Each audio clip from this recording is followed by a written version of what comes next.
प्रशिक्षण आयोजित करत असतो. आपल्यालाही माहिती आहे की प्रत्येकाला सेवांतर्गत पण प्रशिक्षण असते. आता त्यासाठी आपलं राज्य स्तरावरचं जे प्रशिक्षण होतं ते यशदामध्ये होतं पुण्याला.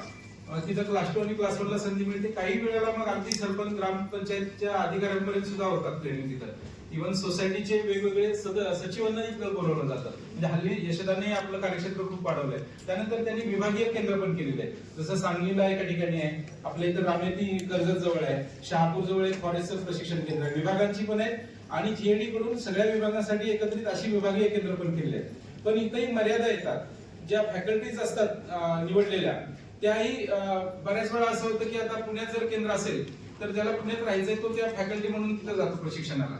मग ते तेवढ्या चांगल्या दर्जाची फॅकल्टी मिळत नाही आणि तेवढ्या कोर्सेसला आपणही सारखं सोडत नाही. आता जर माझ्याकडे समजा एखाद्या ऑफिसमध्ये लिमिटेड स्टाफ असेल आणि नेमकं त्यांचं ट्रेनिंग निघालं तर त्यावेळेला आणि महत्वाच्या मोहिमा तर सतत चालू असतात, आपल्याकडे वेगवेगळे सर्वे चालू असतात, मग त्यावेळेला ऑफिसमधूनही सोडलं जात नाही. मग अशा प्रकारे ते प्रशिक्षण जसं मिळायला पाहिजे त्या प्रमाणात मिळत नाही, त्या दर्जाचं मिळत नाही आपल्याला.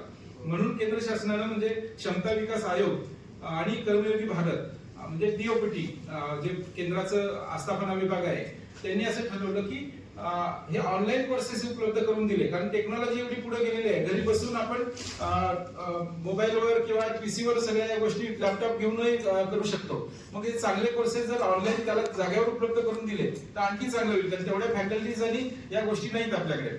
त्यामुळं आणि हे मोहीम स्वरूपात केलं तरच होतं. नुसतं जर तुम्हाला एक मी पत्र काढलं कलेक्टर साहेबांनी किंवा सेक्रेटरीनी पत्र काढलं की एवढे कोर्सेस पुरं करा आणि वर्षाच्या शेवटी विचारलं तर त्यातल्या हार्डली 5-10% लोकांनीच काम पुरं केलेलं असेल. तर अशा पद्धतीने जर आपण मोहीम केली तर मात्र आपण निश्चितपणे चांगलं काम करू शकतो. हे आतापर्यंतचा अनुभव आहे. त्यामुळे शासनाने ठरवलेलं आहे की साधारण 8.4 लाख म्हणजे 8.5 लाख कर्मचारी महाराष्ट्रात आहेत. मागचा जो टप्पा एक झाला होता त्यामध्ये आपल्याला रिस्पॉन्स कमी आला. माननीय मुख्यमंत्री महोदयांनी कालच्या VC मध्येही सांगितलं की हा जो कर्मयोगी 2चा जो टप्पा आहे याच्यातला त्यावेळेला आपण जे टेक वाली म्हणून जीएडीच्या राधा मॅडमनी सेक्रेटरीनी सांगितलेलं आहे की आपण टेक वाली 2 हा